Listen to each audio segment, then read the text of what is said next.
Dan insya Allah kita akan masuk ke sebab lemah iman yang ke-15 pada sore ini, perhatian yang berlebihan pada diri. Jadi di sini teman-teman sekalian yang ingin titik beratkan sama penulis sebenarnya tentang masalah bagaimana ada orang banyak sekali peduli dengan kelebihan fisiknya, dalam arti kata mungkin perawatan-perawatan, kalau wanita, laki-laki pun sama pria ya. Tetapi dia melupakan perhiasan yang lain yang harus dia berikan kepada jiwanya, kepada ruhnya. Kalau makanan jasad itu yang sudah kita tahu dari makanan, minuman ya, dari makanan pokok, dari minuman dan segala macam, begitu juga kita hiasi dengan pakaian yang bagus misalnya, penampilan yang rapi, itu bagian dari syariat juga. Tetapi harus diikuti dengan juga makanan dan juga perhiasan, juga pakaian daripada jiwa atau ruh.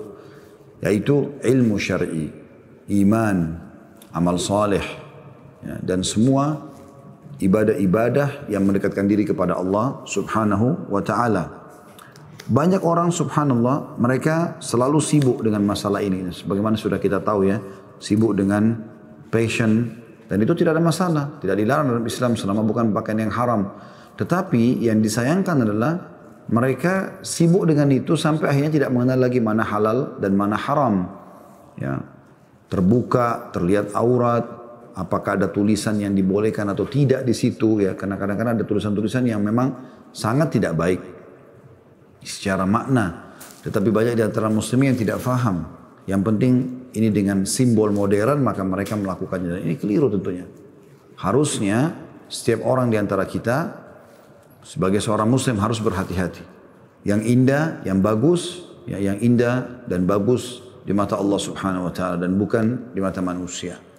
Pada saat Allah subhanahu wa ta'ala menyuruh kaum laki-laki memelihara jenggotnya melalui sabda Nabi Muhammad sallallahu alaihi wasallam, cukurlah kumis kalian dan peliharalah jenggot kalian. Berarti setiap muslim laki-laki harusnya menganggap itu adalah sebuah keindahan. Dan bukan sebaliknya. Karena, dan juga mencukur kumis ya, sebuah keindahan. Mencukur kumis dan juga memelihara jenggot. Bukan sebaliknya. Di mana orang yang mengikuti perkembangan zaman modern dan mengatasnamakan kemodernan itu, mereka akhirnya membalik. Mereka memelihara kumis yang tebal, kemudian mereka memotong habis jenggot mereka. Dan itu selalu diiklankan di tempat-tempat orang non-muslim yang seharusnya kita sebagai muslim tidak boleh kendor secara keimanan di sini. Ya. Sayangnya kalau ada di antara tokoh-tokoh barat atau tokoh-tokoh non-muslim yang misal artis tertentu atau penyanyi dan seterusnya, mereka tampil dengan jenggot misalnya sebagai model atau style baru diikutin.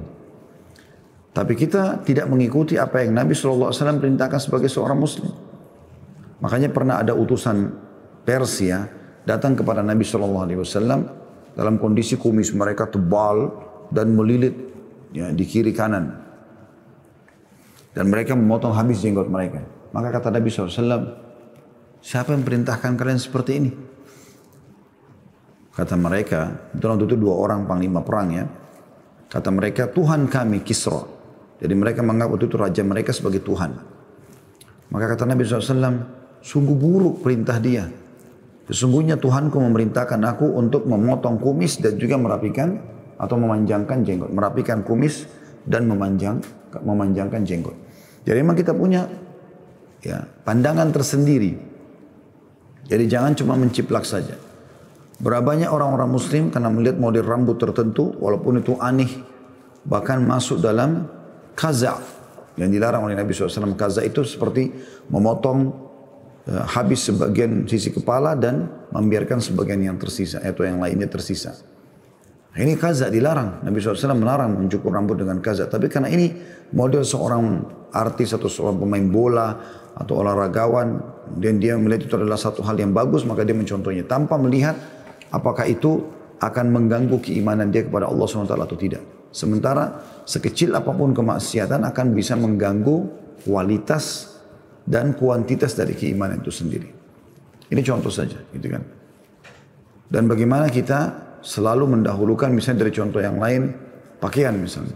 Allah SWT mengatakan walibasut taqwa dzalika khair. Dan pakaian orang yang bertakwa itu lebih baik. Maksudnya yang islami, gitu kan. Bahkan tidak jarang Pakaian seseorang di antara kita itu sangat berpengaruh kepada kualitas dan kuantitas imannya. Contoh misal, pada saat saya menggunakan baju koko seperti ini misalnya, saya menggunakan kopiah, maka saya seperti sedang memperkenalkan ini loh identitas saya sebagai seorang muslim. Saya pakai baju koko yang memang dianggap itu adalah pakaian takwa, bisa dikatakan juga baju takwa ya. Dan kopiah, simbol Islam. Karena kalau ada satu orang non muslim yang lewat, kemudian kita minta menggunakan kopiah dan baju koko, dan ada orang non muslim lain yang lewat, lalu kita tanya, kira-kira orang itu agamanya apa? Maka dia akan mengatakan orang itu muslim. Padahal sebenarnya cuma sekedar melihat pakaiannya saja. Belum mengenal. Padahal orang yang kita suruh pakai tadi itu adalah orang non muslim. Begitu juga dengan muslimah misalnya. Dia menggunakan jilbab misalnya. Itu orang kenal ini muslimah. Dan dia bangga dengan itu.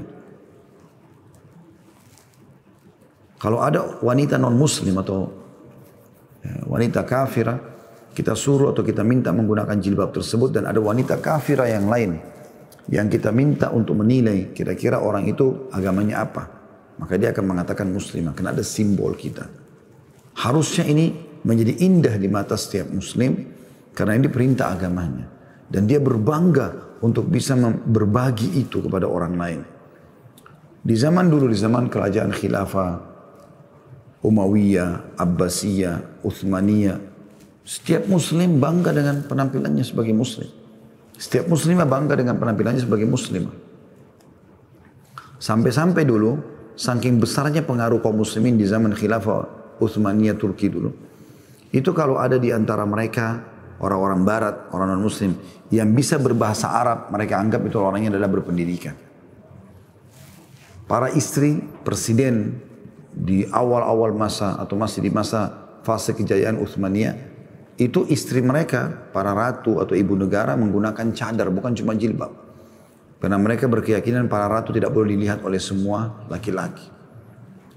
Nah, ini waktu itu Islam dipromosikan oleh kaum muslimin. Sekarang terbalik keadaannya. Dan subhanallah ini yang termasuk yang awal-awal diperangi oleh Kemal Atatürk, ya, seorang pendiri Republik Turki yang menghapus khilafah Islamiyah di tahun 1929 ya. Dan akhirnya yang dia hapus pertama adalah busana muslim. Tidak ada jilbab, tidak ada pakaian muslim, kita harus mengikuti pakaian non muslim barat segala macam. Sampai akhirnya berhasil dibaliklah keadaan tersebut sebagaimana turun-temurun sampai sekarang. Kaum muslimin justru berbangga dengan pakaian non muslim. Dan ini akhirnya masuk dalam apa yang melemahkan iman tadi. Karena dia hanya berbangga dengan pakaian-pakaian yang ada saja. Gitu kan? Penampilan itu. Begitu juga dengan tata cara bergaul. Ya. Dianggap modern kalau orang minum khamr. Makanya 18 tahun di negara non-muslim boleh seks bebas. Boleh minum minuman keras, minuman beralkohol. Bahkan jauh lebih parah daripada itu, mereka bisa menuntut orang tuanya di pengadilan. Jadi tidak lagi kata-kata bakti, kekerabatan, ini sudah tidak ada. Ini berbahaya sekali tentunya. Nah, ini banyak ditransfer dari kaum muslimin.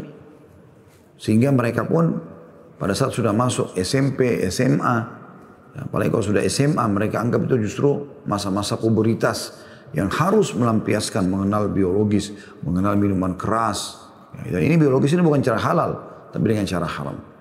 Seperti itulah. Nah, karena kita mentransfer sembarangan seperti ini, akhirnya membuat dan dengan penampilan-penampilan yang kita banggakan tadi, yang bertolak belakang dengan agama, maka dia secara otomatis melemahkan iman itu.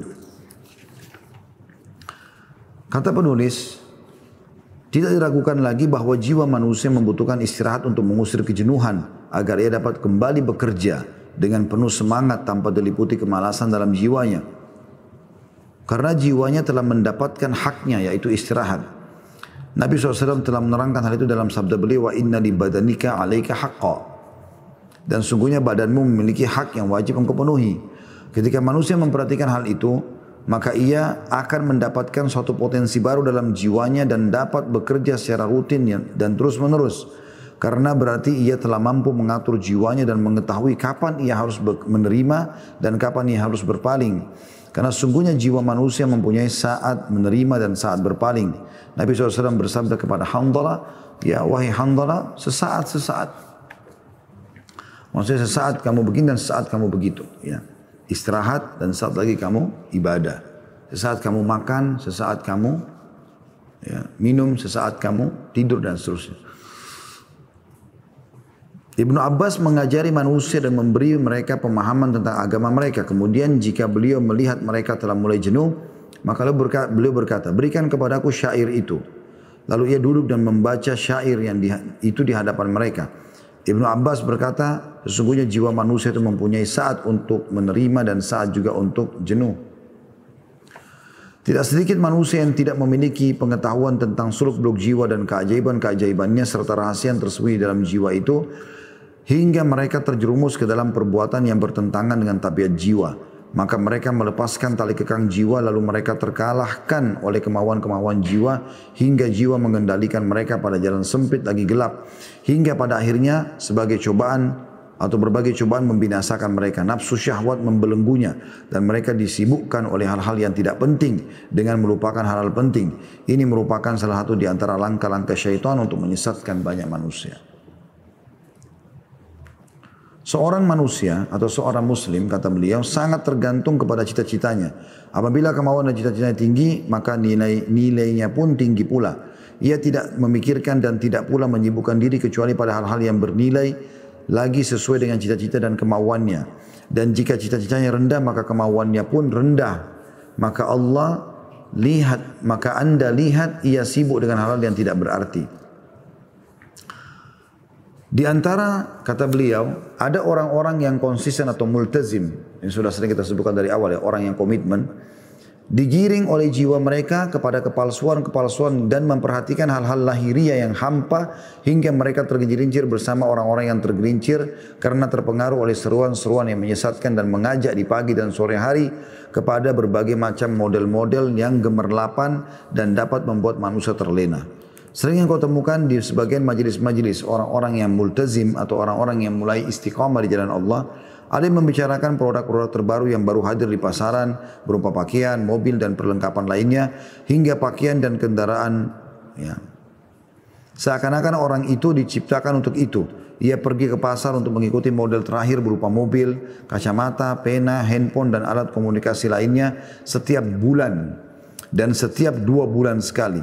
Bahkan engkau dapatkan sebagian antara mereka ada yang mengeluarkan jutaan rupiah hanya untuk menyaingi orang lain agar tidak ketinggalan zaman. Memang benar bahwa Islam memerintahkan kepada kita untuk selalu memelihara kebersihan, kesucian, berhias diri, memakai pakaian bagus, sepatu yang bagus, minyak wangi dan bersiwak. Akan tetapi semua itu harus pada batas-batas yang telah diatur atau yang telah Allah atur. Hingga seseorang muslim tidak dilanda kecintaan pada kemewahan dan sikap berlebihan atau israf. Ya, jadi apa yang beliau mau sampaikan sebenarnya dari paragraf yang panjang tadi itu adalah di awal paragraf tadi beliau menitik beratkan tentang masalah bagaimana manusia itu sebenarnya punya sifat jenuh. Makanya kita dibolehkan dalam Islam untuk memvariasikan kegiatan. Ada saatnya kita tidur, ada saat kita capek sehingga kita bangun dengan semangat yang baru. Ada saatnya kita mengganti baju baru, ada saatnya kita memakai sepatu baru, ada saatnya kita mengganti menu-menu makanan, mengganti suasana. Dan Allah pun membuat misalnya ada musim-musim kan, ada musim hujan, ada musim semi, ada musim dingin, ada musim salju dan seterusnya. Allah juga membuat kita bertemu dengan beragam macam manusia dengan karakternya. Itu semua akhirnya membuat hidup ini di dunia ini punya makna dan warna, gitu kan. Tetapi teman-teman sekalian, kita tidak boleh di sini terjerumus sampai membuat akhirnya kita meninggalkan agama hanya karena mengatakan, oh saya sudah jenuh. Misal contoh. Sehingga tadi saya bilang di awal, semua perkembangan yang datang dari barat, tanpa disortir langsung saja diterima. Anda baikkan sampai pada tingkat tidak sedikit anak muda muslim yang bertato, merusak jasad mereka. Padahal itu amanah dari Allah Subhanahu Wa Taala. Tidak sedikit di antara mereka yang menggunakan anting-anting tapi laki-laki. Hanya dengan alasannya adalah modern, padahal sebenarnya itu simbol bagi orang-orang homo, gitu kan. Tapi mereka jadikan sebagai sebuah kebanggaan. Kalau seseorang membeli baju baru, mobil baru, rumahnya dibangun baru, direnovasi, dan itu sesuai dengan kebutuhan, maka bagian daripada syariat. Tapi kalau sudah sampai mengalahkan kebutuhan, pindah kepada keinginan, jadi dia tidak bisa menerima atau tidak merasa puas dan cukup dengan apa yang sudah Allah berikan. Dalam arti kata, baru beli mobil seminggu, udahlah keluar warna lain, hanya karena warna dia harus ganti mobil yang lain. Atau mungkin dia beli merek yang sama tapi warnanya berbeda. Padahal tidak ada kebutuhan di situ. Ini cuma murni keinginan. Baru saja kemarin dia menggunakan sepatu baru dan cukup mahal harganya dibeli. Kemudian dia mengatakan, itu kan baru warna putih. Saya juga butuh warna yang merah, warna yang biru, warna yang hitam. Sehingga dia membeli semua warna yang ada. Gitu. Sementara mungkin kebutuhan yang ada cuma satu warna. Mungkin hitam saja karena standar misalnya. Yang lainnya ini hanya sesuai dengan waktu dan keadaan saja. Misalnya kalau warna bajunya itu biru misalnya. Maka mungkin dia pakai setahun sekali. Sepatunya pun cuma dipakai setahun sekali. Nah kadang-kadang ada orang sampai seperti itu. Dan ini kalau berlebihan seperti nanti dikhawatirkan malah bisa melemahkan keimanannya. Karena dia akan sibuk dengan urusan itu saja. Dan kalau sampai kehilangan dari dia. Kalau sampai kehilangan dari dia sesuatu itu. Ya, maka dia seperti kehilangan dunia dan seluruh isinya. Tapi kalau dia ketinggalan sholat subuh. Dia ketinggalan ibadah-ibadah kepada Allah SWT. Itu biasa bagi dia. Orang miskin yang tidak sempat dia sedekah itu biasa, bukan sesuatu beban yang mengganggu dia. Ya, seperti itu kurang lebih gambarannya. Kata beliau, saya kembali ke tadi, Allah membolehkan semua itu, pakaian, mobil, rumah, segala macam, tapi ada batasan-batasan yang telah Allah atur. Hingga seorang muslim tidak dilanda kecintaan pada kemewahan dan sikap berlebihan atau israf. Sungguh merupakan suatu keanehan jika engkau mendengar bahwa sebagian di antara mereka terkadang bersusah payah meminjam uang untuk ikut bersaing dan menyaingi orang lain dalam hal-hal model baru agar tampil dengan berpenampilan terkini. Akhirnya mereka menanggung utang yang menumpuk yang sebenarnya tidak harus terjadi pada dirinya dan rela hidup hina di hadapan manusia. Jadi misalnya gara-gara temannya baru ganti handphone, dia paksain diri. Berapa handphone itu kau beli? 15 juta. Ya udah, saya juga harus beli. Padahal dia nggak ada kemampuan, gajinya pun mungkin cuma 2 juta. Hanya paksakan diri, terpaksa cicil riba, kena jadi dosa, atau utang sama orang lain. Ya. Sehingga akhirnya dia harus mencicil setiap bulan sekian banyak misalnya. Ya mungkin uang-uang itu masih lebih bermanfaat kalau dia gunakan untuk membiayai keluarganya, membiayai dirinya, membiayai sekolahnya dan seterusnya. Ini contoh saja. Sekali lagi kita boleh saja menikmati dunia, tapi jangan memaksakan diri. Karena ini berbahaya. Hanya dengan alasan ingin bersaing sama orang lain. Dan ini akhirnya mereka menanggung utang yang seharusnya tidak terjadi pada dirinya. Dan rela hidup hina di hadapan manusia. Dan agar kita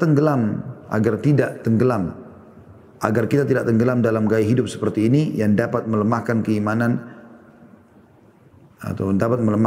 kita lalu melemahkan sikap konsistensi kita, maka kita harus hidup sederhana, puas dengan suasana yang sedikit dari apa yang Allah SWT berikan kepada kita, atau dengan sesuatu yang sedikit. Jadi kalau misalnya Allah berikan sedikit, ya sudah dia bersyukur sambil dia ikhtiar memperbaiki keadaan menjadi lebih baik bisa. Tetapi memaksakan diri melampaui kemampuan, maka ini berbahaya. Apalagi sampai membuka pintu-pintu dosa yang lain seperti utang. Karena Nabi SAW bersumpah ya, tentang masalah utang ini hanya karena memenuhi keinginan bukan kebutuhan ya. Ya, kata Nabi SAW, demi zat yang jiwa Muhammad dalam genggamnya, kalau seseorang itu terbunuh mati syahid lalu dia hidup, lalu terbunuh mati syahid lalu dia hidup lagi, lalu terbunuh mati syahid 3 kali, ya, maka tidak akan diterima syahadatnya atau mati syahidnya sampai utangnya lunas. Sampai Nabi SAW tidak mau mensolati jenazah yang ada utangnya. Pernah ada jenazah mau disolatin, lalu Nabi SAW tanya, apakah saudara kalian ini punya utang?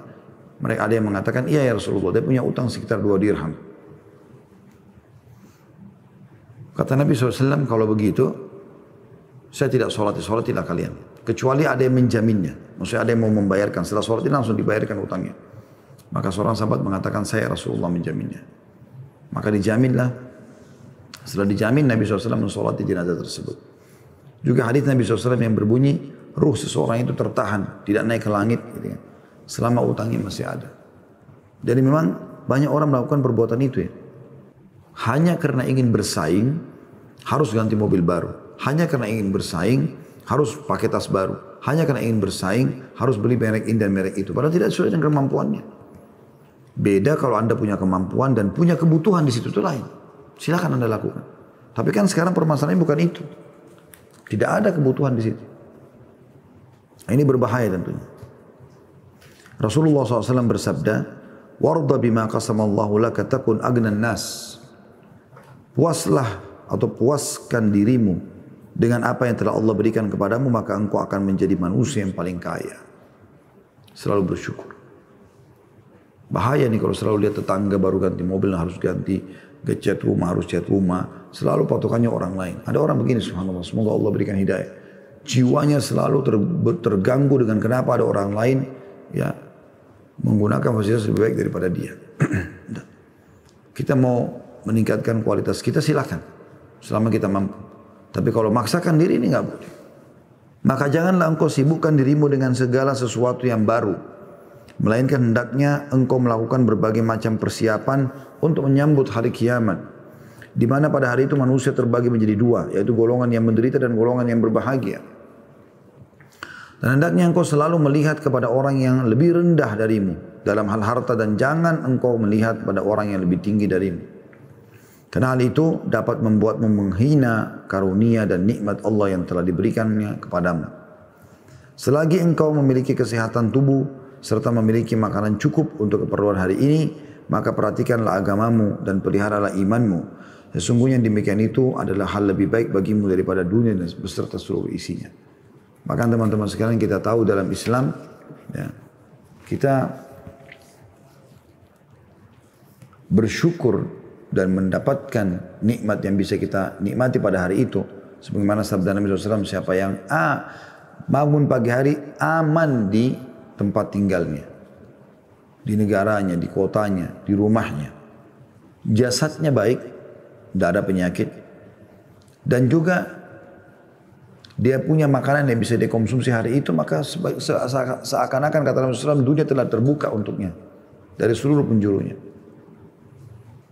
Jadi seseorang berusaha mengimbangi antara hidup sesuai dengan kebutuhan, tapi kita boleh berkualitas. Misalnya teman-teman pas mau makan makanan, boleh kita pada saat mau makan makanan kita pilih makanan yang terbaik. Boleh, dianjurkan dalam Islam.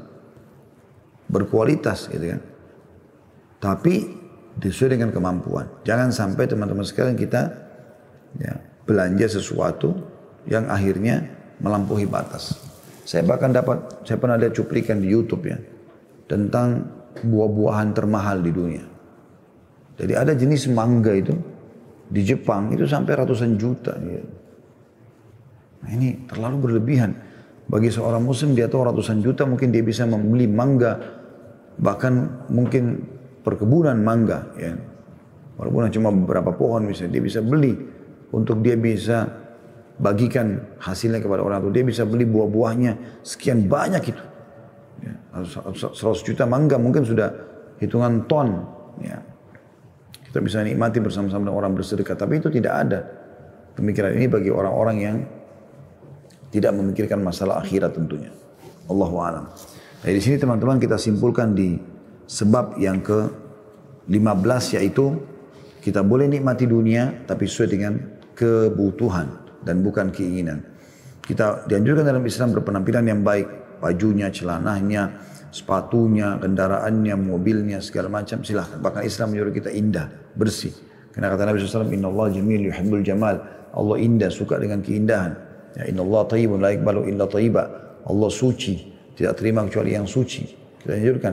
Tetapi kita tidak berlebih-lebihan. Tidak berlebih-lebihan. Hanya sampai memaksakan diri melampaui daripada kemampuannya. Seperti itulah.